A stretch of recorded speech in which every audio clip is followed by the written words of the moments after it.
Bonjour à toutes, à tous.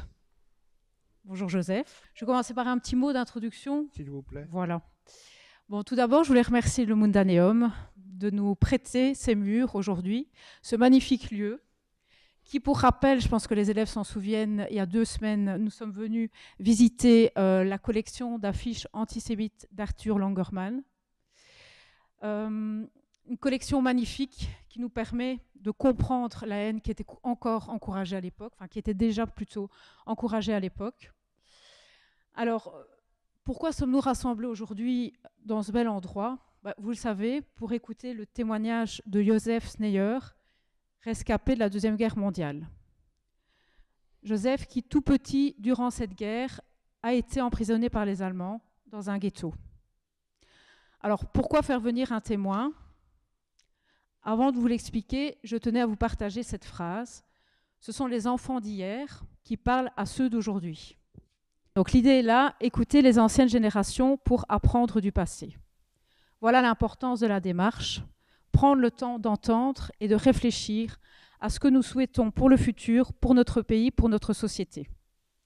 Alors bien sûr, il y a les visites historiques, les lieux de mémoire, je pense à Brenndonc, à Malines, à Auschwitz, il y a les films, les documentaires, mais rien ne remplace le témoignage de quelqu'un qui a vécu la discrimination, la haine, parce qu'il était né juif.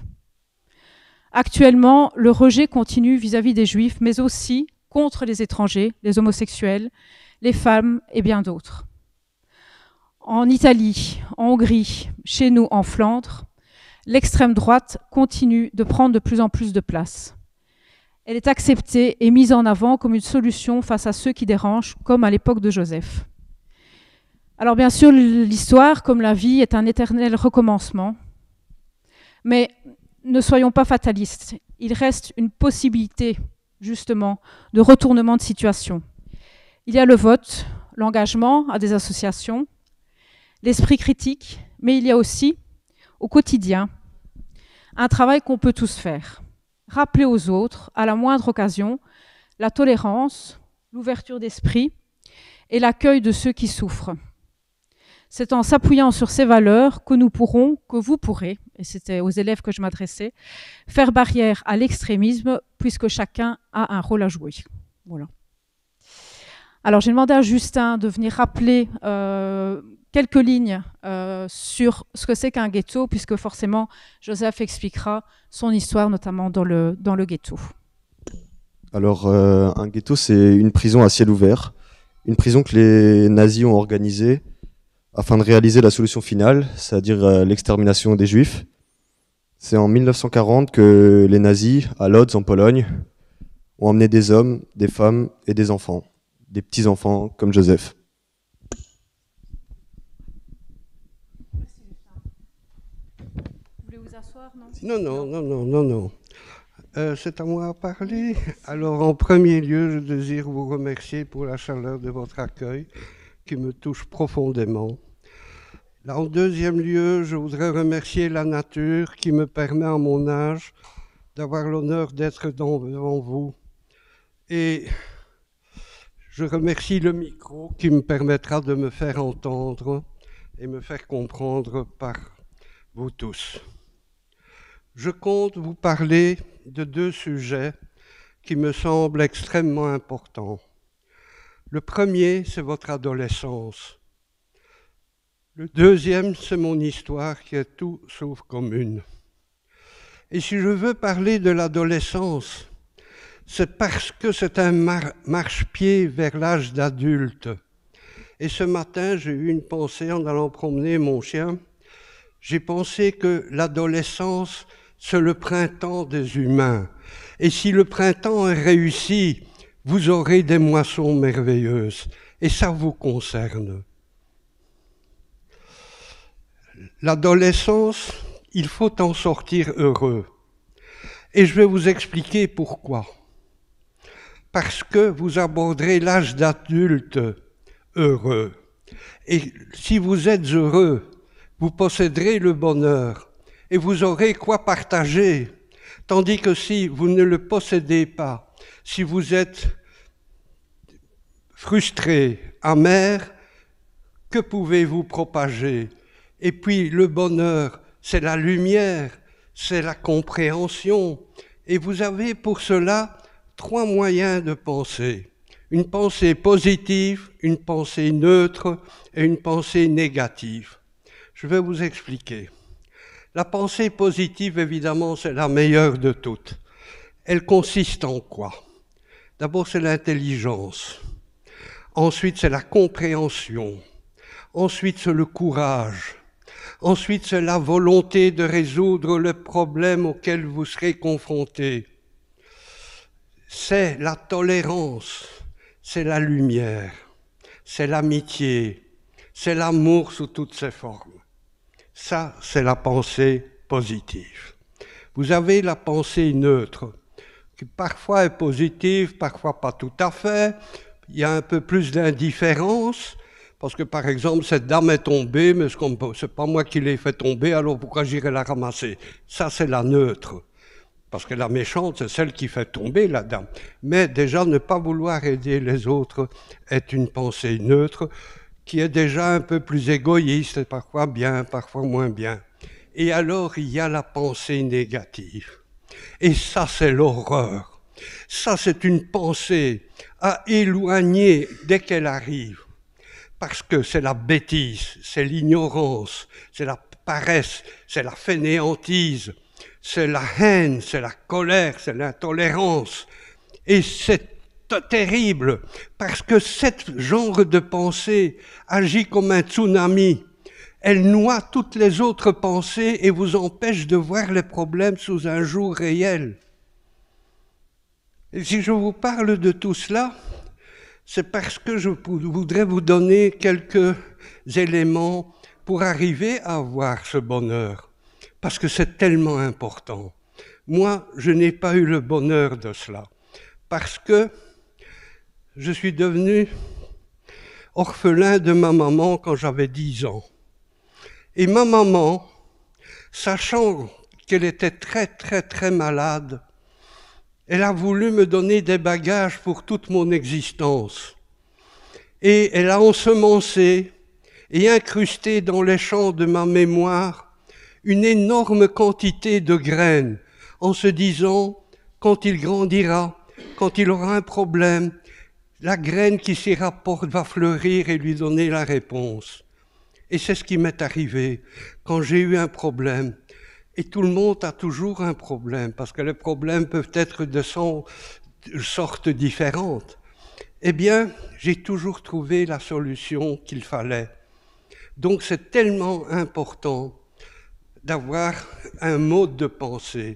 Et je vais vous expliquer, quand vous avez un problème, il ne faut jamais vous dire « Oh, ce problème m'ennuie, je le laisse derrière moi ». Non, jamais. Un problème abandonné derrière soi peut devenir un boulet. Et ce boulet peut vous freiner dans votre âge et votre progression ultérieure. Il ne faut jamais traîner des boulets. Il faut résoudre le problème. Alors, un problème, c'est une porte. Et c'est une porte fermée. Le problème n'est pas la porte. La porte, c'est la compréhension pourquoi ai-je ce problème. Et si vous trouvez ça, vous avez déjà trouvé la clé de la porte, parce qu'elle va vous permettre d'ouvrir cette porte et sortir sur une place. La place est le problème. Et sur cette place, vous avez des rues. Et ces rues, une des rues va vous sortir de cette place. Alors vous essayez une rue, c'est un cul-de-sac, un deuxième cul-de-sac, et puis vous trouvez la rue qui vous en sort. Et vous avez gagné, parce que vous avez résolu votre problème. Et l'importance de cela, c'est que ça vous donne confiance en vous-même. Au plus de solutions que vous trouvez au problème, au plus de confiance en vous-même vous avez. Et c'est tellement important que vous soyez confiant en vous-même. Parce que comment voulez-vous que d'autres aient confiance en vous-même si vous-même vous ne croyez pas en vous-même? Donc, après avoir sorti de cette place, vous continuez à cheminer et vous tombez sur une nouvelle porte fermée.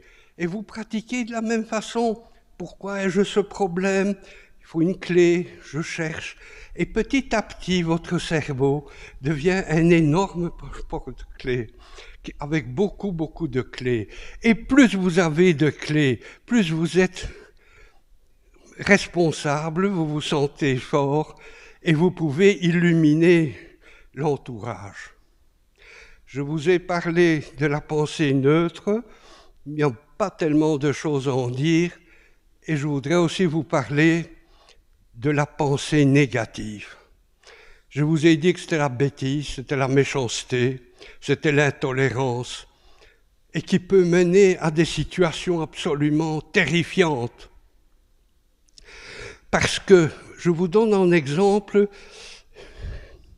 une dérive de la pensée négative, la haine, le racisme, la xénophobie. Mais le racisme, c'est un dérangement de l'esprit. Et je vais vous expliquer pourquoi le racisme est un dérangement de l'esprit. Aucun être humain, quel qu'il soit, n'a jamais choisi sa naissance, ni le lieu, ni où il est né, ni ce qu'il est né. Il peut être né en Europe et être blanc, il peut être né en Afrique et être noir, en Asie il sera jaune et aux États-Unis il sera rouge, mais nous sommes tous des frères et sœurs, et si on analyse nos sangs, là, celui qui les analyse ne pourra pas dire à quel groupe ça appartient. Donc c'est une totale dérive que le racisme, mais qui peut mener à des situations terrifiantes telles que des génocides, comme il y a eu en Rwanda, comme il y a eu au Cambodge, comme il y a eu l'Holocauste. Ça, je pense qu'il était important que je vous dise, parce que vous pouvez réellement comprendre, et peut-être les graines que je viens de déposer, je vous souhaite de tout cœur qu'elles puissent germer quand vous aurez des problèmes. Maintenant, je vais vous parler tout doucement vers ce qui m'est arrivé à moi. Et moi, mon enfance s'est arrêtée quand j'avais 3 ans. Et ne souriez pas, parce que quand je vous aurai expliqué pourquoi cette enfance s'est arrêtée à 3 ans, vous comprendrez. Je suis né au mauvais endroit, au mauvais moment. Je suis né à Varsovie, capitale de la Pologne, en 1937. Et en 1937, le monde se couvrait déjà d'horribles nuages noirs. Et ces nuages étaient annonciateurs d'une tempête, d'un ouragan comme l'humanité n'avait jamais vu ni connu. Cet ouragan allait coûter la vie à 70 millions d'êtres humains qui vont mourir de mort violente. Hommes, femmes, enfants, par la folie de quelques hommes qui seraient des prédateurs, des paranoïaques, et qui parfois arrivent au pouvoir démocratiquement, mais dès qu'ils y arrivent, ils le confisquent. Et à ce moment-là, ils installent d'autres paranoïaques autour d'eux, à qui ils donnent des pouvoirs auxquels ils n'ont aucune compétence ni droit, et ils instaurent des systèmes absolument abominables, comme cela a été en Rwanda, comme ça a été en Europe, et même actuellement, qui se passe en Ukraine. Parce qu'il ne faut pas croire que c'est fini définitivement. Nous avons dansé maintenant pendant 50 ans, 60 ans, mais le pire peut encore et toujours se produire si on laisse à un paranoïaque le droit de tuer ses propres hommes, comme c'est le cas des Russes. Les Russes viennent de perdre 300 000 hommes. Pourquoi? Pour quelques arpents de terre. C'est de la folie. Et moi, mon enfance s'est arrêtée à 3 ans. Pourquoi? Parce qu'en 1939, fin au mois de septembre, un homme qui était le grand chef d'Allemagne et qui avait profité de la faiblesse de l'Europe qui dansait depuis 1918, en tapant sur la table, il a dit « Je veux l'Autriche ». L'Europe a dit « Prenez ». « Je veux la Tchécoslovaquie, prenez ». Et puis il s'est dit « Mais je veux la Pologne ». Et la Pologne, mais ça ira très bien, à nous, peuple noble et ariens. Mais c'est formidable la Pologne, on aura des champs, on aura tout. Mais comment provoquer la Pologne?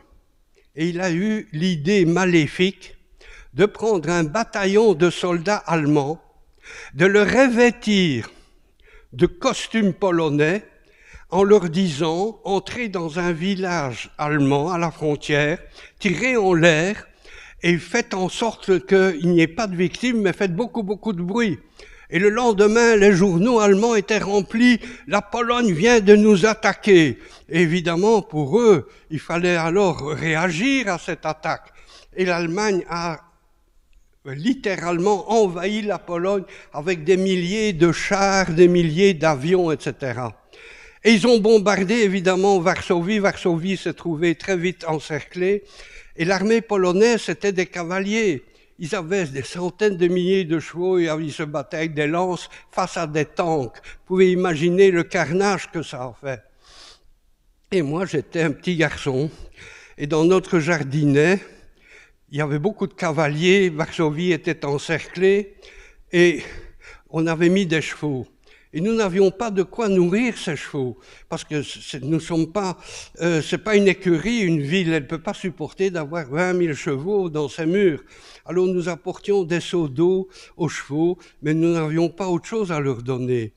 Alors les chevaux ont rongé l'arbre, l'écorce des arbres. Et quand on a retiré les chevaux, les arbres étaient blancs. Et j'ai demandé à ma nounou, Madame Irène, pourquoi ces arbres sont devenus blancs? Parce que les chevaux avaient faim. Qu'est-ce que c'est la faim? Tu verras, et je saurai ce que c'est la faim. Et alors, les Allemands se mirent à bombarder Varsovie pour semer la panique parmi les soldats et la population. Et au lendemain d'un bombardement, je suis sorti au bras de ma maman, et devant une maison effondrée, il y avait des gens enveloppés dans des couvertures et des enfants. J'avais moins de 3 ans. Et j'ai dit à maman, « Maman, pourquoi ces gens dorment dans la rue ?» Et maman m'a dit, « Mais ces gens ne dorment pas, ils sont morts. » Et c'est quoi être mort, maman? Être mort, c'est quand le cœur ne bat plus et qu'on ne se réveillera plus jamais. Et donc, à 3 ans, j'ai compris que je pouvais mourir, que tous ceux que j'aimais autour de moi pouvaient mourir, ne plus exister. Et donc mon enfance s'est arrêtée à 3 ans, sans pour autant que je sois devenu un adulte.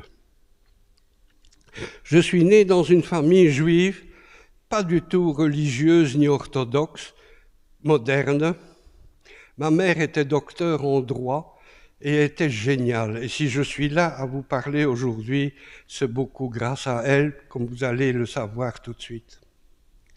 Mon père était un grand industriel, puisqu'on possédait une usine avec 4200 ouvriers et qui fabriquait du verre.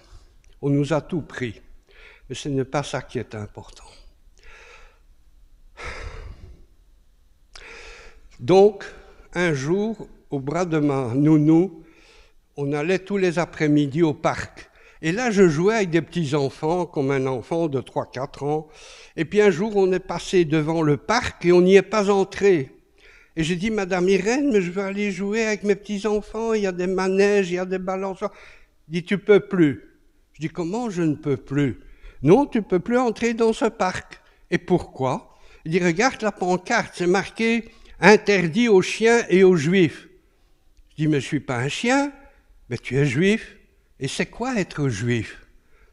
Et ma mère m'a alors expliqué qu'il y avait des groupes qui pensaient qu'il y a des êtres suprêmes qui s'appellent Dieu, et qu'il y a des groupes qui pensaient que c'était un tel, un autre que c'était un tel.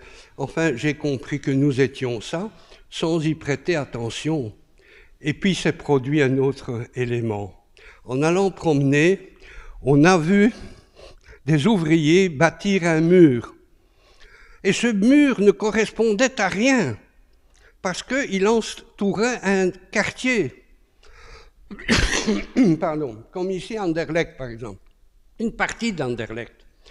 Et alors je dis à Madame Irène, mais Madame Irène, pourquoi font-ils ce mur? Il n'y a pas de fenêtre, il n'y a pas de porte, il n'y a rien. Et au-dessus, ils mettent des morceaux de verre cassés pour que ça soit coupant. Et Madame Irène m'a dit, je n'en sais rien. Et j'en sais rien. En fait, c'était un piège mortel qui se fabriquait là. Et quand le mur avait fait le tour du quartier, les Allemands annoncèrent que toutes les personnes catholiques ou d'autres religions devaient quitter cette enceinte et que si elles ne le faisaient pas, elles seraient fusillées. Et donc tous les catholiques, tous les chrétiens ont quitté cette enceinte et les Allemands ont alors annoncé à 30 km à la ronde que tous les Juifs qui habitaient tout autour, il y avait des fermiers, des paysans, il y avait de tout, et tout ça devait tout abandonner et tous aller vivre dans cette enceinte. Et cette enceinte avait 5 km², 5000 m², murs compris. Et bientôt, il allait s'y trouver 450 000 personnes. Parce que la population de Pologne avant-guerre comptait à peu près 38 millions d'habitants et à peu près 10% étaient juifs. Mais ils n'étaient pas du tout tous riches, il y avait des gens très pauvres, il y avait des gens dans toutes les professions, donc c'était vraiment pas le cas. Mais ces gens se sont trouvés déracinés dans cette enceinte. Il y avait du monde partout, dans les rues, dans les escaliers, dans notre appartement, il y avait 144 personnes. Et 144 personnes. Il y avait des gens dans la salle de bain, il y avait des gens dans les toilettes, il y avait des gens dans l'ascenseur, il y avait des gens partout.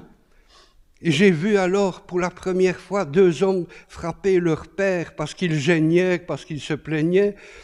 Et mes parents et ma sœur et moi, nous étions sur le lit de mes parents. Et j'ai dit, alors mon père, mais jette ces gens dehors. Et mon père m'a pris par les épaules, m'a dit, écoute Ijo, tu as de la chance que nous habitons dans ce quartier, parce que sinon c'est nous qui serions dans les rues. Et les gens alors se mirent à mourir de faim. Et les Allemands, hors de ce ghetto, hors de cette enceinte, avaient construit une deuxième enceinte beaucoup plus petite qui pouvait contenir environ 3000 personnes. Et ces 3000 personnes pouvaient sortir du ghetto et entrer là. Et là, ils avaient raccordé une voie de chemin de fer sur laquelle stationnaient des wagons à marchandises. Et quand les gens arrivaient, on mettait les gens dans les wagons. Et quand un wagon comptait à peu près 120 personnes, il fermait les portes du wagon et le train, il y avait 20-30 wagons, il partait et on ne savait pas ce qu'il devenait. Et pour que les gens aillent là-bas, ils avaient promis à chaque personne du pain et des confitures. Et comme les gens mouraient de faim, les gens se sont rendus en masse.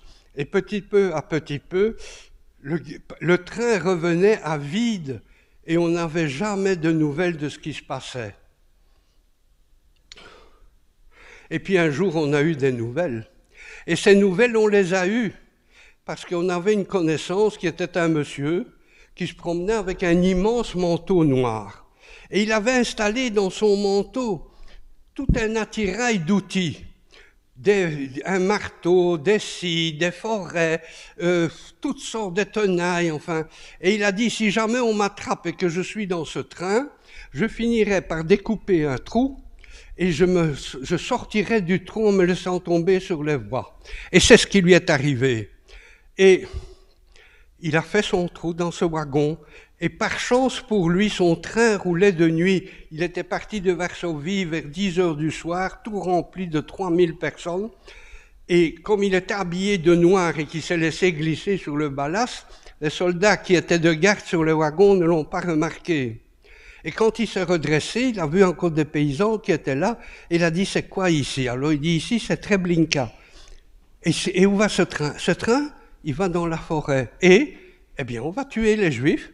Je dis, comment vous allez tuer? Mais oui, ils descendent du train, on les emmène en forêt, on leur dit qu'ils doivent prendre des douches, après ils vont travailler, on sépare les hommes des femmes, ils doivent se déshabiller, on les rase, ils passent dans des douches qui sont des chambres à gaz, et après on brûle les corps. Et à Treblinka, 1 200 000 personnes sont mortes, dont 95% de ma famille, mes grands-mères, mes oncles, mes tantes. Et est arrivé alors le moment des cachettes. Parce que quand le ghetto s'est vu évacué, les Allemands se sont mis à attraper les gens où ils les trouvaient. pour remplir. Et alors on a fait des cachettes extraordinaires dont je vous expliquerai 3, dans lesquelles j'ai vécu et qui ont été absolument effroyables. La première cachette, mon père a construit dans le plafond, dans le grenier de la maison où on habitait, un double plafond. Mais il était impossible, quand on ouvrait la porte, de voir que c'était un double plafond.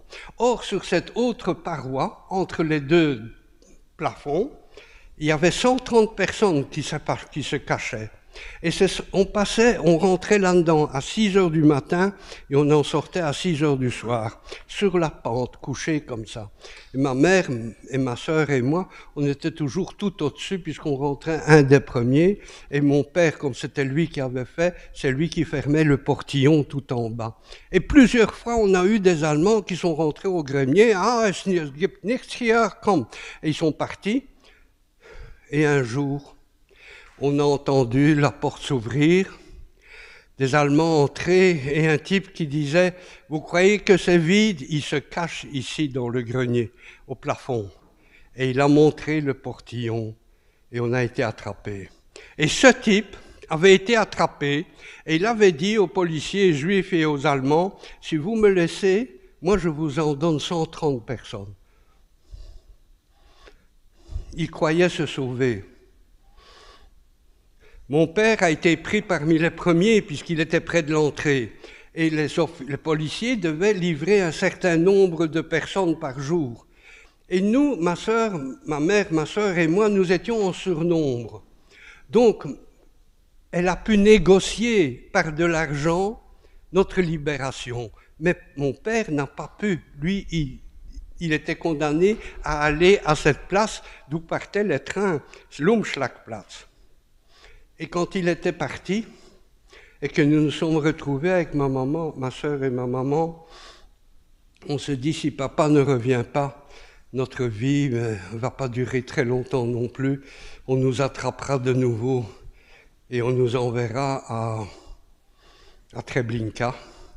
Et c'était à tel point inscrit dans nos choses, dans notre acquis, que ma maman m'a dit, écoute Ijo, si un jour on se retrouve dans la chambre à gaz, alors tu verras la fumée sortir par le pommeau de la douche. Eh bien, essaye d'être le plus près possible de cette fumée et aspire vite, comme ça tu souffriras moins longtemps. Mais rien ne se passa comme ça. Dans l'après-midi, on a entendu la porte s'ouvrir et mon père revenir. Et on a été tellement surpris, puisque personne n'est jamais sorti de cette place, sauf mon père. On a demandé, papa, tatouche en polonais, ça veut dire papa. Comment tu as fait? Il a dit, je vais vous dire ce que j'ai fait. J'étais à la sortie, et il y a une de nos connaissances, une dame, qui s'est approchée, et elle a demandé aux gardes qui étaient là si elle pouvait retourner au ghetto. Et le bonhomme l'a frappée, l'a jetée par terre, a choqué en elle, et mon père a vu rouge. Et il parlait parfaitement allemand. Alors lui, il a saisi l'allemand. Il l'a collé au mur en hurlant en allemand qu'il n'avait rien à foutre là, qu'il n'était pas juif, qu'il avait été pris par des policiers hors du ghetto, et lui a montré un faux papier qu'il avait d'une commandature, et il est sorti. Le type était tellement... Et c'est comme ça qu'on a survécu cette fois-là. De cette histoire aussi, je souhaite évoquer le souvenir d'un homme. Un homme tout à fait médiocre, très gentil, un petit bonhomme d'1,60 m avec des petites lunettes, qui était marié avec une dame qui était au moins 3 fois sa corpulence, et ce monsieur s'appelait Yosh.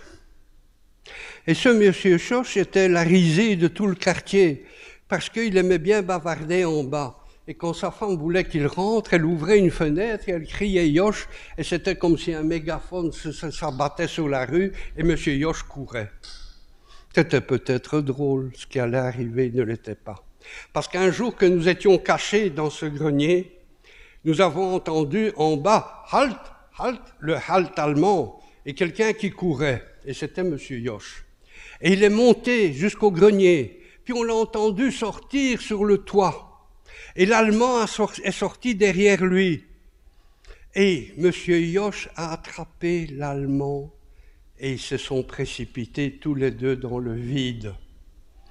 Et le lendemain, quand je suis sorti, j'ai vu 2 taches de sang et elles étaient de la même couleur, alors que je m'attendais qu'une soit d'une autre couleur qu'une autre.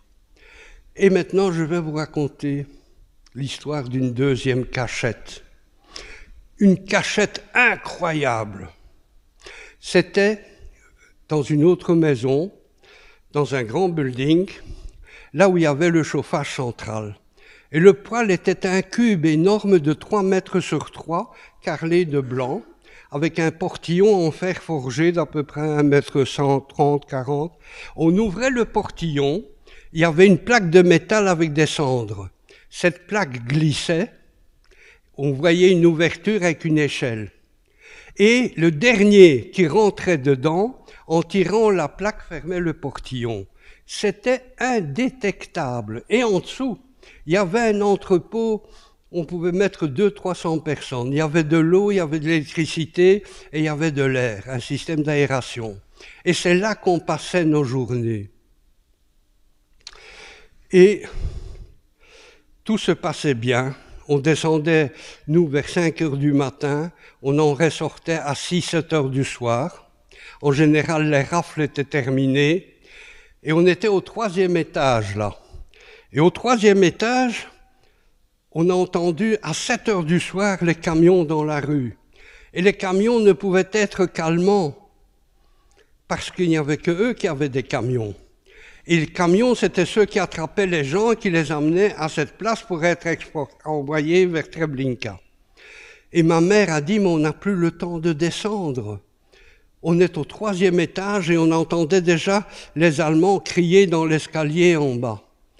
Et ma mère alors a été géniale. Elle a attrapé ma sœur et moi, elle nous a emmenés dans la salle de bain. Elle a fait 2 gros ballots de linge sale. Elle a enfermé ma sœur dans l'un, elle m'a mis à moi dans l'autre ballot en nous disant « Papa est resté en bas. Il a peut-être eu la chance d'avoir eu le temps de sauter encore dans la cachette. Moi, je ne vais pas descendre. Ils n'ont qu'à venir me chercher. Mais j'ouvre en grand les portes de l'appartement. » Et elle a ouvert les 2 battants de l'appartement en grand. Et elle nous a dit, je vais dans la dernière pièce me cacher sous le lit et puis on verra. Et puis on a entendu des hurlements, des pleurs, des gémissements, ça a été épouvantable. Tout le monde descendait puisqu'il se sentait coincé, les vieillards, les enfants, les petits-enfants, les mères qui gémissaient, qui hurlaient. Et puis le silence s'est établi et on a entendu les pas cloutés des soldats qui montaient pour voir s'il y avait encore des gens cachés. Et ils montèrent au 1er étage, il n'y avait plus personne. Ils montèrent au 2e étage, il n'y avait plus personne. Et ils ont entamé la montée vers le 3e étage. Et là, ils ont vu à mi-chemin que les portes étaient grandes ouvertes et on a entendu « Ach Mensch, die Türen sind offen, es bleibt schon niemand ». Donc les portes sont ouvertes, il ne reste plus personne. Et ils sont partis. Et il y a eu un silence de mort parce qu'il était alors déjà près de 10-11 heures du soir. Et soudain, il y a eu un hurlement venant d'en bas. C'était mon père qui, en sortant, criait « Françoise, Françoise », c'était le prénom de ma mère. Et nous étions la seule famille survivante de tout le bloc. Et les autres hommes qui sortaient se mettaient à leur tour à hurler puisque tout leur avenir avait disparu et ils savaient qu'ils allaient. Et ils prirent la décision d'aller eux-mêmes à cette place de malheur, Umschlagplatz, pour essayer de retrouver encore leur famille avant qu'elles ne soient embarquées dans les wagons. Et ils sont tous partis vers le néant. Et nous, quand ils étaient là, on n'osait même pas montrer notre joie, parce que comment aurions-nous montré la moindre satisfaction au milieu de cet océan de malheur? C'était pas possible. Et tout ça, j'avais compris étant petit. Donc voilà. Puis on a eu encore Une autre cachette qui a été extraordinaire, c'était un appartement rue Zamenhof, par où passaient toutes les colonnes de gens attrapés vers cet Umschlagplatz.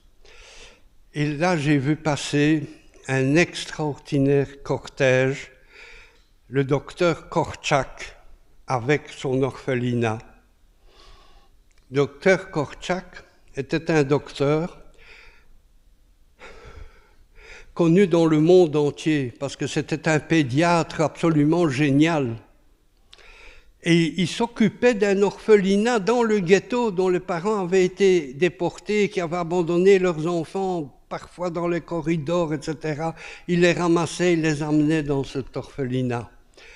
Et les États-Unis, c'est-à-dire le président des États-Unis, a envoyé une lettre à Hitler demandant « Vous m'envoyez Korczak.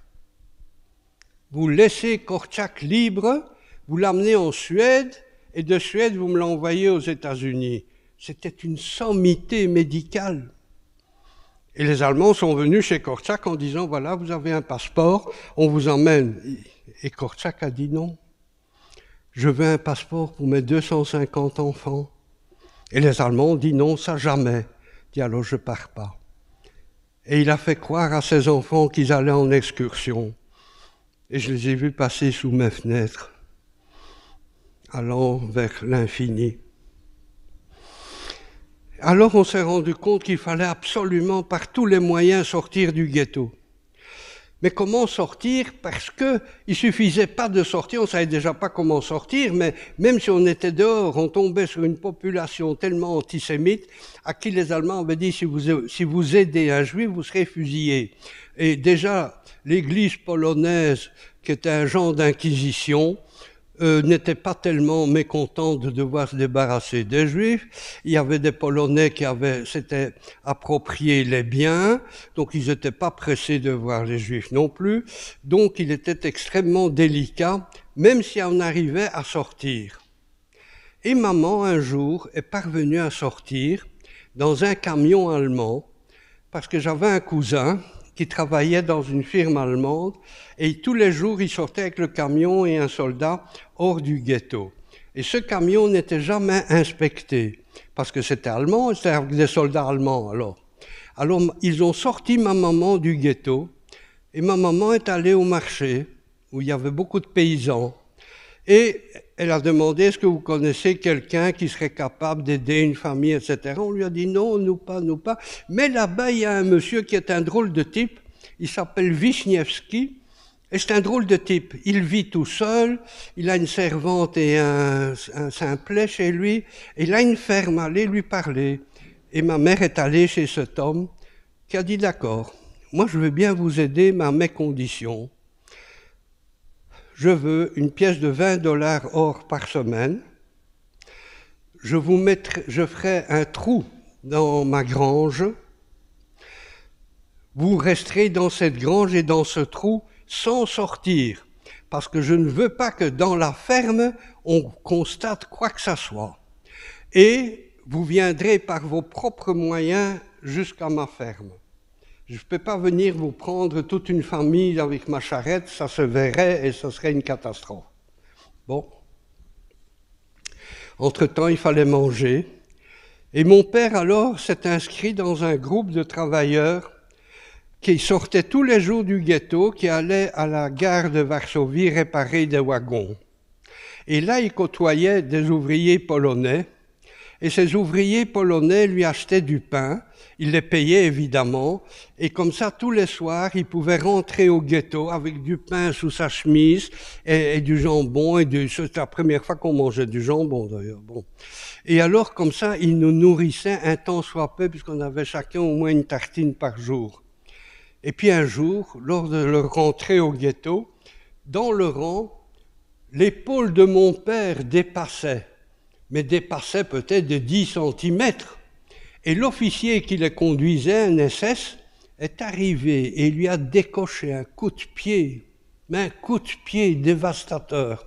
Mon père a été lancé en l'air et il est retombé, et les autres sont vite tombés sur lui en le ramassant, parce que s'il restait par terre, on l'abattait. Et il est rentré à la maison, et puis il nous dit, Maintenant, je ne retourne plus. Et ma mère a dit, mais si tu ne retournes pas, alors on n'aura plus rien à manger. Mon père a dit, je m'en fous, je trouverai autre chose. Mais je ne retourne plus. Le lendemain matin, ce commando, ce groupe d'ouvriers a été conduit hors du ghetto, aligné le long du mur du ghetto et mitraillé et exterminé. Donc si mon père n'avait pas reçu ce coup de pied, c'était miraculeux quelque part, eh bien je ne serais pas en train de vous parler. Et alors donc, il fallait sortir. Et comment sortir? Et mon père, un jour, en regardant, il voit qu'il y a des ouvriers au milieu de la rue qui ont fait un petit paravent, et c'était des égoutiers, c'est-à-dire des gens qui travaillaient dans les égouts. Et mon père va leur parler et leur demande, dites, est-ce qu'il y a des murs en dessous des égouts? Dans les égouts, est-ce qu'il y a des murs là où il y a les murs au-dessus? Ah non, pas du tout, en dessous là. Non, il n'y a pas de mur. Donc on peut circuler. Ah oui, on peut circuler. Nous, on circule librement. C'était des Polonais, donc des catholiques. Nous, on circule, oui, on cure les choses, oui. Est-ce que vous pourriez sortir une famille? Ah oui, si on vous nous donnait de l'argent, oui. Plus qu'une famille, moins de 20 personnes. On veut bien, mais ça dépend de l'argent que vous nous donnez, mais moins de 20 personnes. Parce que quand on arrivera hors du ghetto, par en dessous, il faut qu'on vous évacue dehors. Il ne s'agit pas qu'au milieu de la rue, tout à coup, les Polonais voient plein de gens sortir de là. Donc, 20 personnes, on peut évacuer en quelques minutes. Mais si vous êtes 50, ça n'ira plus. Bon. Et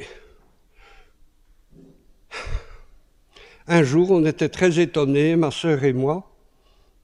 On ne nous avait pas mis en pyjama. On était là, mes parents semblaient très nerveux, ils regardaient tout le temps leur montre.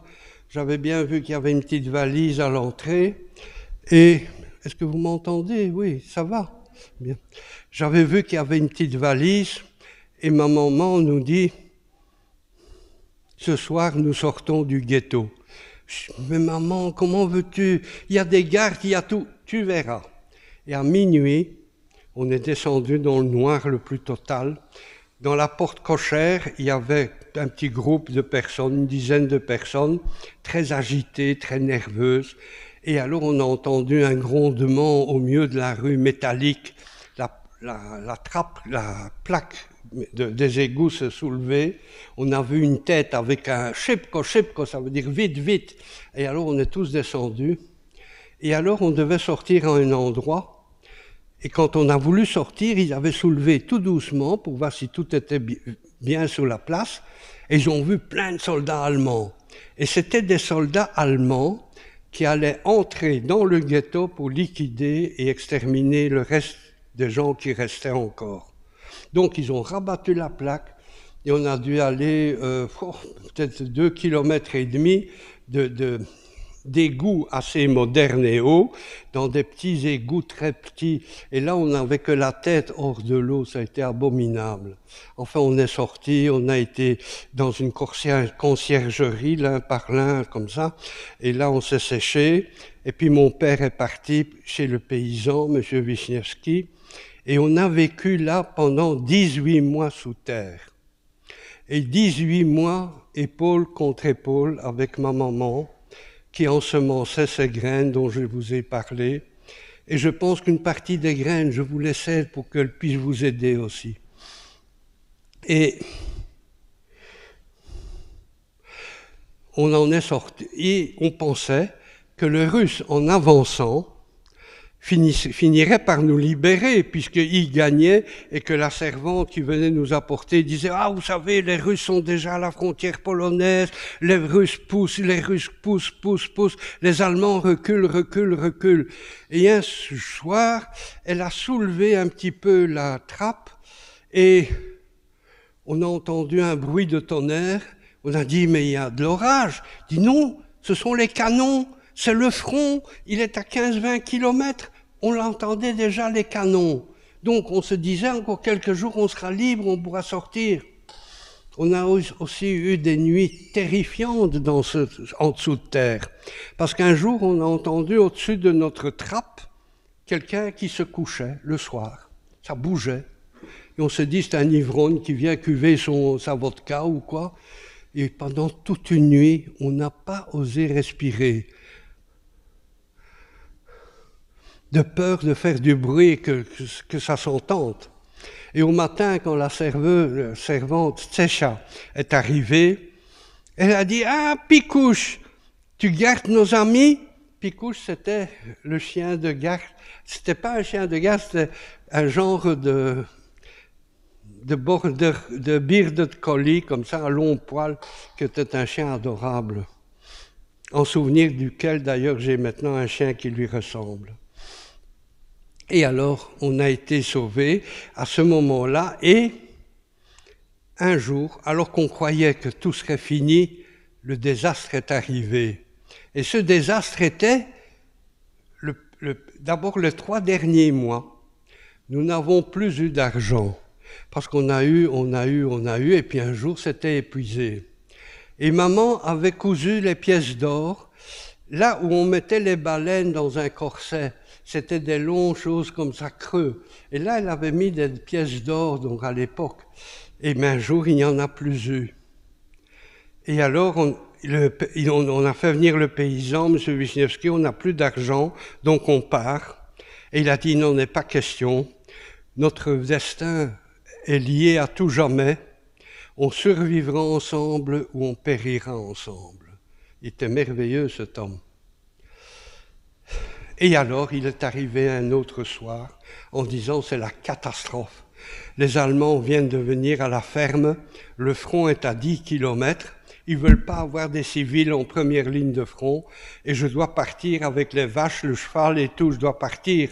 Donc, vous ne pouvez pas rester là en bas, personne ne vous apportera rien et si jamais ça dure et qu'il y a des Allemands dans la ferme, ben, ils vont vous tuer et puis c'est tout.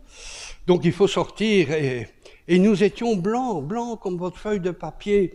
Et nous étions tellement différents des gens, des Polonais, parce qu'eux venaient de travailler dans les champs, les moissons. Et ils étaient tous bronzés, et nous, on était tout blancs. Et on est sortis, il n'y avait pas d'autre. Mais quand vous restez couché 18 mois, sous terre, couché, eh bien, vous ne marchez plus très bien. Et mes parents ne savaient pas marcher, puisqu'on était... Là où nous nous trouvions, ça avait 1,50 m de haut sur 1,50 m, sur 2 mètres sur 2 mètres. Et 1,50 m de haut, c'est très peu. Donc personne ne pouvait se lever sauf moi puisque j'avais pas encore 1,50 m. Et donc moi je circulais, je savais marcher. Mais ni ma sœur qui avait 6 ans de plus que moi, ni eux, non. Voilà. Et alors nous sommes sortis. Et nous avons dit aux paysans, Monsieur Wisniewski, allez de votre côté, nous allons du nôtre. On ne voulait pas qu'il soit compromis par nous. Et alors, mes parents ont pris une décision, on va vers le front.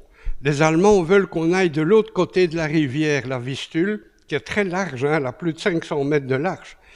Eh bien, mes parents ont dit, si on traverse la Vistule, on est mort.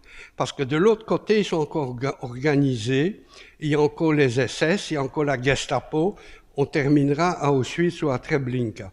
Donc, allons vers le front. Et là, on sera mort par un obus, mais alors on n'aura pas souffert. Bon. Et nous nous mîmes en route vers le front. Je passe sous silence quelques petits événements, mais il y a certains événements que je veux vous conter. On était dans une clairière, et dans cette clairière se trouvait une petite maison complètement cassée.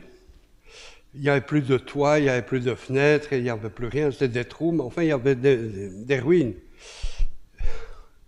Il y a eu aussi quelque chose de miraculeux dans cette maison. C'est qu'au ghetto, un médecin nous avait dit il faut toujours avoir un tube de sulfamide qui s'appelait Propidex. Parce que si vous avez une blessure, si vous avez quelque chose, il n'y avait pas d'antibiotiques, mais il y avait Propidex. Eh bien, dans cette maison, complètement détruite, il y avait en face du trou de la porte, sur la cheminée couchée, un tube de Propidex. Et on a pu soigner notre mère qui s'était blessée. Et puis, en étant couché dans cette maison, on a entendu des pas. Des pas, et alors dans le trou béant de la fenêtre, on a vu un officier allemand. Et l'officier nous a vus par terre, là. Il est entré et il a enguirlandé mon père. Comment laisses-tu tes enfants comme ça et ta femme en plein vent et tout? Mais c'est pas possible. Je reviens ce soir. Mes parents ont eu un petit conciliabule. Si on partait, on ne pouvait pas aller loin, on aurait fait quelques 100 mètres, c'est tout. Alors on est resté. Il aurait pu nous abattre de suite, il suffisait qu'il sorte son revolver, bing, bing, bing, bing, mais il ne l'a pas fait donc. Et le soir, il est revenu avec une cruche en alu avec de la semoule sucrée pour les enfants, des tranches de saucisson et un pain pour mes parents. Il a donné un coup de main à mon père pour mettre des branches pour nous préserver un peu du froid. Il s'est assis à côté de nous par terre. C'était un major. Il a enlevé sa casquette, on a vu, il avait une brosse grise. Puis il a regardé mon père et il lui a dit, « Tu crois que tu es le plus malheureux du monde? Non, tu es plus heureux que moi. » Et mon père a dit, et il ne pouvait pas montrer qu'il parlait allemand, parce que comment un clodo des campagnes polonaises pouvait parler très bien allemand? Donc il pouvait dire quelques mots. Alors, warum, pourquoi? Il lui a expliqué, je suis de Hambourg. J'avais une femme et 2 fils. J'ai pas voulu cette guerre. On me l'a imposée. Et maintenant, on va la perdre, et on doit la perdre. Mais pourquoi tu es plus heureux que moi? Parce que toi, vous êtes en très mauvais état, mais vous êtes encore là. Tandis que ma femme et mes 2 fils sont morts dans le bombardement de Hambourg. Et il y a 3 semaines, j'ai reçu un télégramme de Hambourg disant qu'ils étaient morts. Et alors, je raccourcis un petit peu, on a finalement été sauvés par une attaque des Russes, parce qu'on est resté 3 mois en première ligne de front. Et j'ai oublié de vous raconter un tout petit fait, mais sans ça aussi je ne serais pas ici, c'est que quand on est sorti de notre paysan, on a continué à marcher vers le front, et il y avait encore une ferme qui déménageait aussi. Donc il y avait le paysan avec sa femme qui avait ramassé tout, mettait sur des charrettes et prenait les vaches et tout avec. Et quand ils nous ont vus, on est allé leur demander, on voudrait avoir un peu d'eau pour boire. Et la bonne femme, elle nous a regardé, foutez le camp, on ne veut pas de vous ici. Mais madame, de l'eau, eh bien prenez dans le puits. Alors on a été jusqu'au puits, on a bu de l'eau dans nos mains, et on a fait peut-être 200 mètres, 150, 200 mètres, 300. Et il y a une pluie d'obus qui est tombée sur la ferme, en tuant tout. En tuant les paysans, les vaches, le cheval, tout. Eh bien, si cette femme avait eu l'humanisme de nous laisser entrer, nous asseoir, ne fût-ce, je ne serais pas là, parce que avec le bombardement qu'il y a eu, je serais mort. Et puis, on a été sauvés. Et comme on était dans un état aussi terrifiant, parce que mon père pesait 38 kilos, ma mère 26, ma sœur 15, et moi, à 8 ans, 7 ans, 8 ans, je pesais 8 kilos. Alors, les médecins de campagne ont dit, mais il faut directement vous emmener à l'hôpital. Et alors, on nous a emmenés à un hôpital qui est proche de Varsovie, à 30 km de Varsovie. Et là, c'était un hôpital gardé par des sœurs. Et ce jour-là, à l'admission, c'était sœur Marie qui était là. Et sœur Marie était une dame de 80-90 kilos, encore nette, blanche, parce que l'église polonaise était évidemment extrêmement catholique.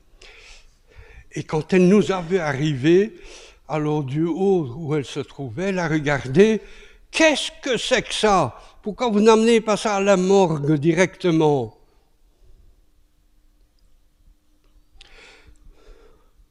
À ce moment-là, passait juste à côté d'elle une petite dame habillée de blanc.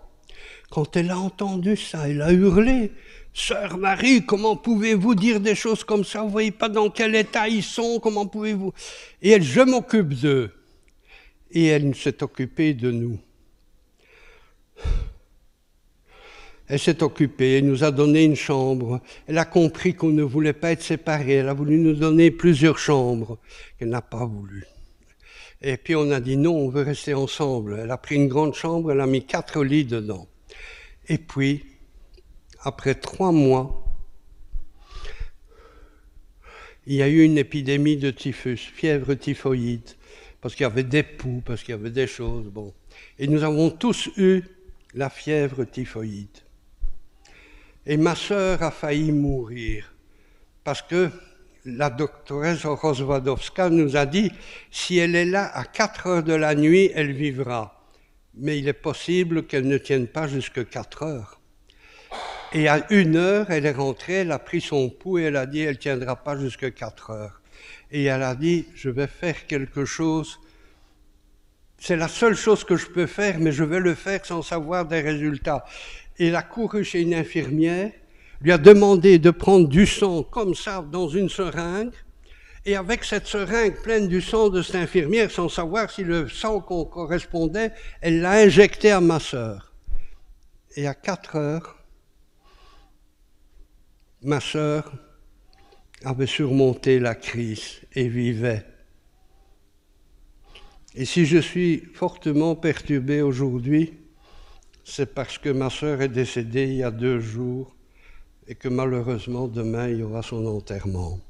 Mais j'ai pensé qu'il était important que je sois ici, parce qu'il était important que vous entendiez ce que j'avais à vous dire. Alors maintenant, je voudrais encore dire un petit quelque chose concernant nos naissances. Nous ne choisissons pas nos naissances, et vous le savez. Et que nous soyons garçons ou filles, ça n'a pas d'importance. Il y a des garçons merveilleux, il y a des filles merveilleuses. Il n'y a pas de prédominance d'un sexe sur un autre. Il faut se respecter. Et maintenant, j'aimerais terminer mon discours en vous disant que je voudrais féliciter vos professeurs pour l'excellence de l'enseignement de l'éducation qu'ils vous prodiguent. Félicitations. Et à vous tous, du fond de mon cœur, je vous remercie pour votre merveilleux comportement durant tout mon discours. Merci, merci, merci.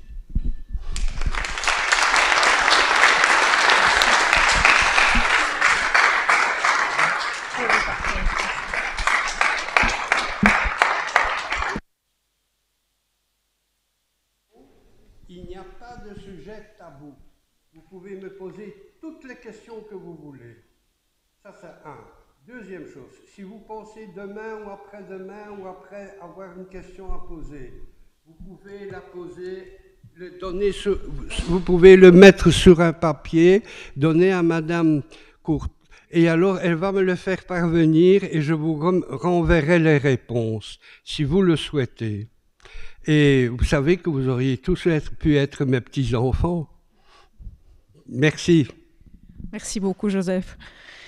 On va faire une petite pause avant les questions. Si vous voulez. Une petite chose que j'ai oubliée, et c'est une toute petite chose. Mais quand je suis arrivé en Belgique, je ne parlais pas français, pas un mot, et j'ai été à l'école Charles Bulls à Bruxelles. Et là, on faisait la gymnastique, et pour faire la gymnastique, on allait dans une salle de gymnastique Place Roupe, où il y avait des espaliers, des plinths, des choses, cheval d'arçon, etc., une vraie salle de gym. Et après, il fallait aller prendre une douche. Et quand j'ai entendu le mot douche, j'avais 10 ans, Je me suis dit, c'est pas des douches, c'est une chambre à gaz. Et il paraît que mon visage a changé. Je suis devenu très triste, mais je pouvais rien faire d'autre que d'obéir. Donc je me suis déshabillé et j'ai rien voulu dire à mes petits copains par signe, rien. Je voulais qu'ils restent heureux jusqu'au dernier moment de leur vie. Et je suis rentré sous les douches et puis c'est de l'eau qui a jailli. Et à ce moment-là, j'ai éclaté de rire. Et les enfants m'ont dit, mais Joseph, qu'est-ce qui t'arrive? Tout à l'heure, tu étais si sérieux, maintenant tu ris. Et j'ai dit, vous, pas comprendre.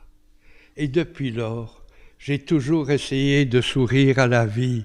Et quand vous souriez à la vie, elle finit par vous sourire aussi. Merci.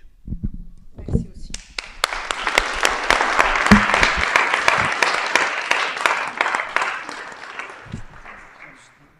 Alors, on va demander à Nolan de venir jouer un petit morceau de musique. On a préparé ça pour vous. On va jouer un petit morceau de musique. Nolan qui est là, qui va jouer à la guitare, pour faire une petite pause entre votre témoignage et les questions. Ça va durer quelques minutes. Ça va? Oui.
Merci beaucoup.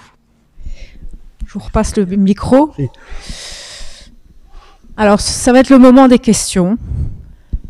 Vous avez eu un peu, peut-être le temps, quelques secondes ici avec Nolan, de décanter un petit peu le témoignage, l'histoire tout à fait particulière de Joseph. Est-ce que quelqu'un voudrait se lancer? Est-ce que quelqu'un a une première question? Justin. Passe le micro.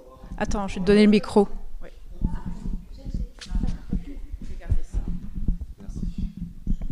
Alors moi j'aimerais bien savoir pourquoi et quand vous êtes venu en Belgique. Pourquoi et quand vous êtes venu en Belgique?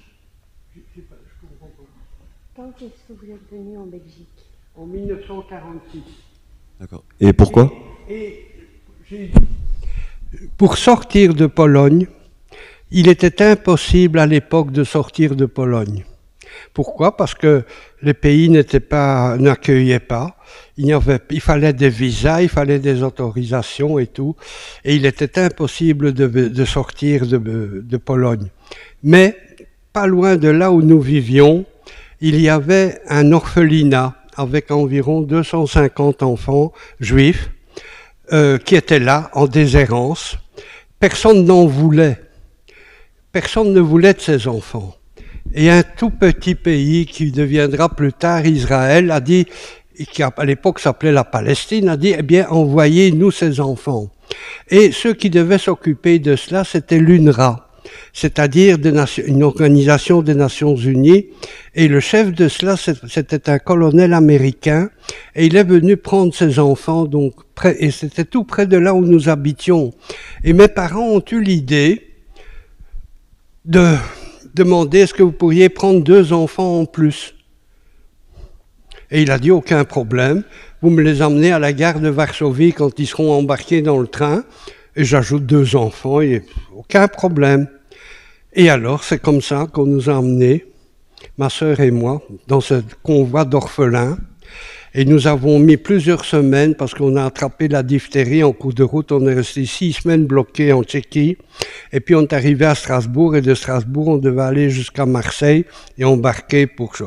Mais j'avais une très grande famille en Belgique, parce que ma grand-mère était belge. Et donc, il y a un cousin qui est venu nous chercher à Strasbourg. Et c'est comme ça que je suis arrivé en Belgique. Voilà. Et alors, à l'époque, il y avait un professeur qui était stupéfait. Il s'appelait Monsieur Neefs, parce que quand je suis rentré en classe, je parlais pas français. Donc, je me débrouillais pas si c'était assez compliqué, mais quand c'était du calcul et qu'il marquait un robinet, des bits, autant de litres d'eau, qui peut me donner une réponse? Toi, Joseph? Mais tu sais pas lire. Bien. Et je donnais la réponse. Parce que je faisais le... Et alors, 6 mois après, j'ai fini 13e sur 27, avec une crise de larmes, en me jurant que ça n'arriverait plus jamais. Et 2 ans après, je n'ai plus de crise de larmes. Voilà. Avez-vous d'autres questions? Vous pouvez me poser toutes les questions. Par exemple, dans une école, récemment, j'ai été aussi interviewé pour des événements qui se passent. Et peut-être ça vous intéresserait que je vous dise ce que je pense. Par exemple, j'ai eu un journaliste, M. Angot, de Bruxelles, qui m'a dit « Monsieur Snager, que pensez-vous de Gaza ?» Bon, tout le monde sait ce que c'est que Gaza. Et voici ce que je lui ai répondu, parce qu'il faut le savoir. Je lui ai dit, Monsieur Angot, Gaza, c'est une tragédie. C'est une tragédie qui n'aurait jamais dû avoir lieu. Mais le pogrom d'1 million, de 1200 hommes, femmes et enfants qu'on a mis dans des micro-ondes brûlés vifs n'aurait jamais dû avoir lieu. Si ça n'avait pas eu lieu, Gaza n'aurait pas eu lieu. Autre chose, vous me prenez par la main, vous m'amenez devant Gaza. Que pensez-vous de cela? Monsieur Angot, si en 1945, je vous avais pris par la main et je vous avais amené devant Dresde, devant Berlin, devant Cologne, en vous demandant que pensez-vous de tout cela, que m'auriez-vous dit? Il fallait éradiquer le nazisme. Eh bien maintenant, il faut éradiquer le Hamas. C'est tout. Voilà ce que je pense, c'est tout. Mais je regrette évidemment chaque mort et chaque goutte de sang versée qui ne devrait pas l'être. Autant, quelle qu'elle soit sa couleur et quel que soit son propriétaire. Êtes-vous satisfait de ce que je vous raconte? Alors je vous raconte encore quelque chose, parce qu'on m'a posé la question dans une école catholique, parce que pour moi, tout le monde est frère et sœur. Les religions n'ont pas d'importance. On peut être un être humain merveilleux sous toute couleur, sous toute pensée, etc. Le tout, c'est de le vouloir. Et alors là, on m'a posé la question, êtes-vous croyant? Je l'ai dit tout à l'heure, mais je vais vous le raconter, parce que maintenant vous êtes tous là. Et j'ai dit oui et non. Alors on m'a dit, mais monsieur, ça c'est pas une réponse. J'ai dit, c'est une réponse, mais vous la comprenez pas. Alors expliquez. Alors je dis, parce que pour vous, la croyance n'est que de l'ordre divin, Dieu. Et là, je vous réponds non, je ne crois pas en Dieu. Mais pour moi, des croyances peuvent être différentes. L'humanisme, l'humanité, je peux avoir une croyance dans l'humanité. Et là, je vous réponds oui, pour la raison que je pense que l'humanité peut être améliorée, peut-être naïvement, mais je le pense, les dieux, non. Voilà, c'était un genre de questions que j'ai eu à répondre et vous pouvez me poser toutes les questions sur tous les thèmes que vous voulez. Moi, j'avais une question, Joseph. Je voulais te demander pourquoi tu témoignais. Pourquoi? Pourquoi tu as voulu témoigner? Et depuis quand tu témoignes, en fait? Pas spécialement aujourd'hui, mais... Parce qu'ils sont jeunes. Oui. Parce que ce que j'ai vécu n'est quand même pas très commun. C'est pas très commun tout ce que j'ai vécu. Et je pense que ils garderont aussi des petites graines de ce qu'ils ont entendu, notamment en tant qu'adolescents, sur des techniques pour réfléchir, qui les aideront à résoudre leurs problèmes. Et quand on résout un problème, on se sent mieux. Et c'est pour tout cela que je le fais. Et depuis quand tu témoignes, en fait? Pardon? Depuis combien d'années tu témoignes? Oh, je témoigne... La première très grande conférence que j'ai faite était à la Monnaie. Et c'était devant 2000 personnes. Mais je n'étais pas seul à parler. Je n'ai parlé que pendant 25 minutes. Et là, il y avait à l'époque le Premier ministre, Monsieur Le Terme. Et alors, c'était extraordinaire. Enfin, et je me suis dit que, puisque j'ai ce petit bout de talent de pouvoir parler et que je peux transmettre quelque chose, alors il faut que je le fasse pour que ma vie ait un sens. Mais bon, il y a toujours des gens qui vont critiquer ou pas, c'est leur droit le plus strict. Moi, mon devoir est de parler. Alors je parle.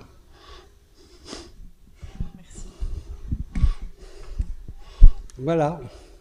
Alors je tiens aussi à vous dire que je suis marié depuis 61 ans, que j'ai 3 enfants. Ah oui, je vais vous raconter une toute petite histoire.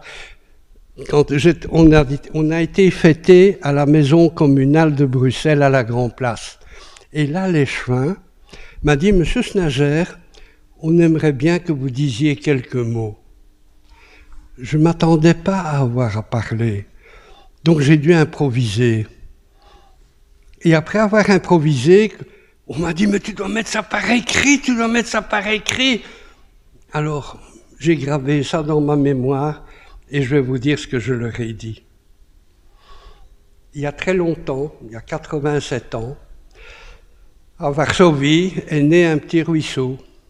On dit que la vie est un long fleuve tranquille. Ma vie ne l'a jamais été. Alors, il y a 87 ans, il y a eu un petit filet d'eau qui est apparu d'une petite source à Varsovie. Et ce petit filet d'eau claire s'est mis à traverser le temps. Et bientôt, il est devenu un petit torrent. Et puis, il est devenu un plus grand torrent.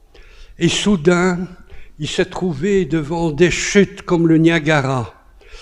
Une chute gigantesque. Et ce petit torrent en est sorti.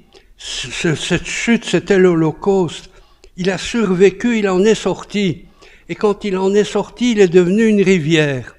Et au même moment, à Schaerbeek, à Bruxelles, est née une autre rivière. Et les deux rivières ont cheminé côte à côte, jusqu'à un moment où le terrain a fait que les deux rivières se sont rencontrées pour former un fleuve. Et ce fleuve a été suffisamment puissant pour créer des confluents, 3 confluents, qui à leur tour ont rencontré d'autres confluents et ils ont fait 7 petits confluents. Je sais que mon cours s'arrêtera un jour en me précipitant dans l'océan du néant.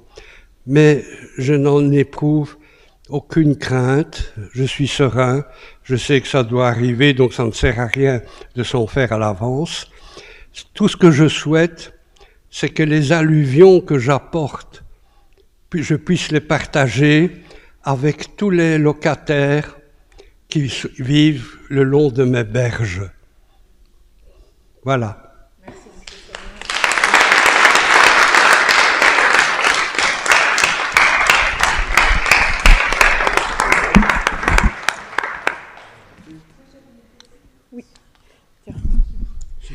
garder quelque chose. Voilà, moi j'aurais voulu savoir à quel moment est-ce que vous avez raconté votre histoire à vos enfants? Parce que j'ai aussi des grands-parents qui ont vécu la guerre, qui ont été aussi dans des camps de travail et qui n'ont jamais parlé. Je pouvais comprendre, j'ai appris ça par après en entendant mes oncles et tantes, différents membres de la famille, mais eux n'en ont jamais parlé et je n'en ai jamais discuté avec eux. Tout dépend de leur âge. Quand je parle devant vous, mais j'ai face à moi une adolescence déjà avancée qui est à même de comprendre sans avoir des cauchemars. Il m'est arrivé de parler dans des écoles, notamment près de Malines, où ils avaient 12 ans. Je donne moins de détails, mais je donne les choses importantes. Ce qu'il faut qu'ils sachent, c'est qu'ils comprennent, c'est pour qu'ils puissent s'aider dans leurs problèmes et qu'ils puissent les résoudre. Et donc, j'essaye toujours d'éviter de les stresser, parce que mon but n'est pas du tout de stresser. Mon but, au contraire, c'est leur apporter du positif. Et dans tout ce que je viens de vous raconter, il n'y a pas eu de haine, il n'y a pas eu de méchanceté, il n'y a pas eu de quoi avoir des insomnies.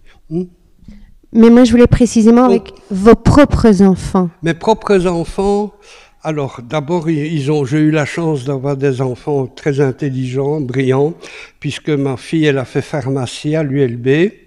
Mon deuxième a fait la médecine, il est professeur et chef de service de génétique à l'hôpital, plus grand hôpital de Bruxelles à Saint-Luc. Et mon troisième a fait Solvay. Donc c'était des gens... je ne leur ai pas parlé peut-être jusqu'à 10-12 ans. À 10-12 ans, je pensais qu'il était temps qu'ils sachent. Ils savaient des bribes, des choses, mais jamais d'une manière inquiétante. Parce qu'il ne faut pas inquiéter. Il faut les laisser bien, et au fur et à mesure que leur âge avance, on peut leur en dire plus. Voilà. Êtes-vous satisfaite de ce que vous avez entendu? Oui.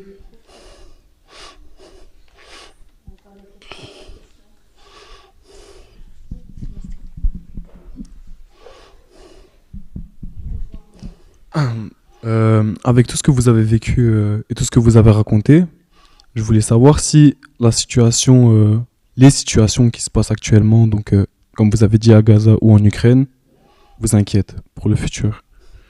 J'ai pas bien compris. Si la situation actuelle en Ukraine ou à Gaza, est-ce que ça vous inquiète pour la société future? Est-ce que vous êtes pessimiste? Avec son point de vue, du coup, de tout ce qu'il a vu lui-même avant. Est-ce que vous avez vécu et par rapport Mais il faudrait être inconscient pour ne pas s'en préoccuper. Mais d'abord, ce qui est sinistre, c'est que des individus aussi effrayants puissent arriver au pouvoir. Et ça doit aussi nous servir de leçon. Ne pas croire tout ce que des gens parfois nous racontent parce qu'ils veulent avoir nos voix pour pouvoir après accomplir des horreurs. Donc, il faut aussi que ça nous serve. Bien sûr, c'est une horreur totale ce qui se passe, d'un homme qui sacrifie sa propre jeunesse pour quelques arpents de terre. Mais c'est effrayant. Il y a 300 000 Russes qui sont morts. 300 000 tués ou handicapés à vie. Mais c'est monstrueux. Et ça se dit, un amoureux de son pays? Pas du tout. C'est un sadique monstrueux. Et il s'entoure d'autres sadiques à qui il donne des pouvoirs et qui sont aussi des monstres. Parce que tous ceux qui sont derrière lui et qui veulent participer aux tueries, mais c'est des gens affreux. Voilà, êtes-vous satisfait de ma réponse?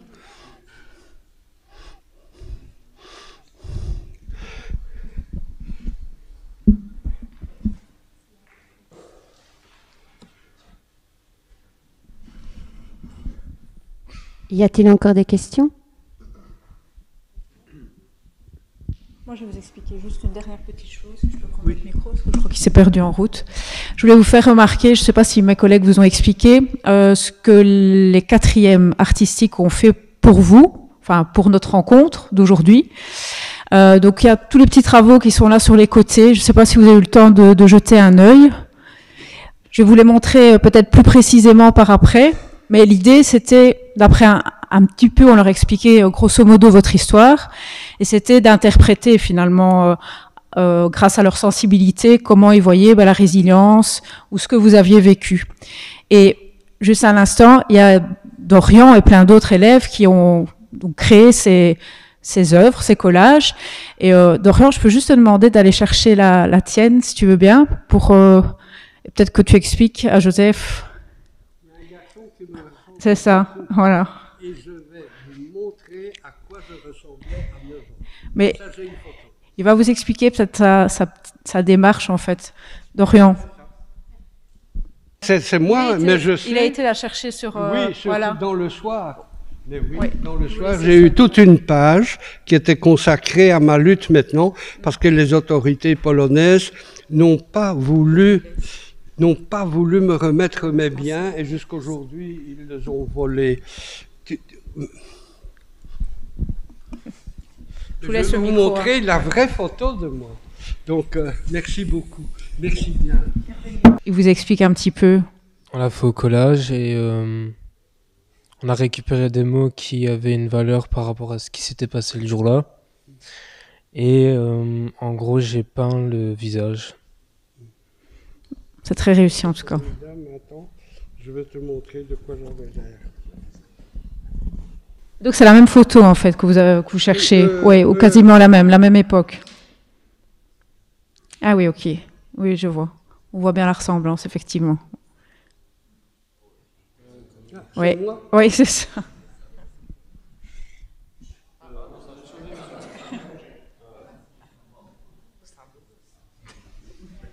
Voilà. Ça, c'est le bonhomme qu'on voulait assassiner.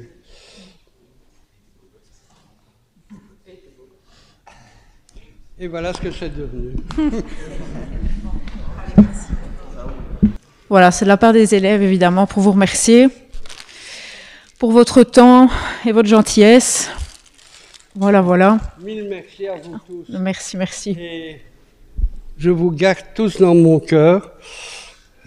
J'espère ne pas en avoir une dilatation, mais je vous assure que je vous aime bien et je souhaiterais tellement que vous ayez une vie heureuse. Merci, merci pour ces merveilleuses fleurs.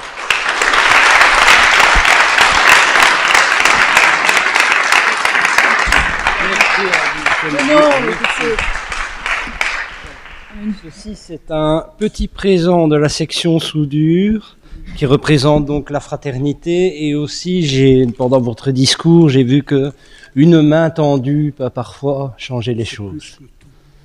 Merci beaucoup. C'est plus que tout.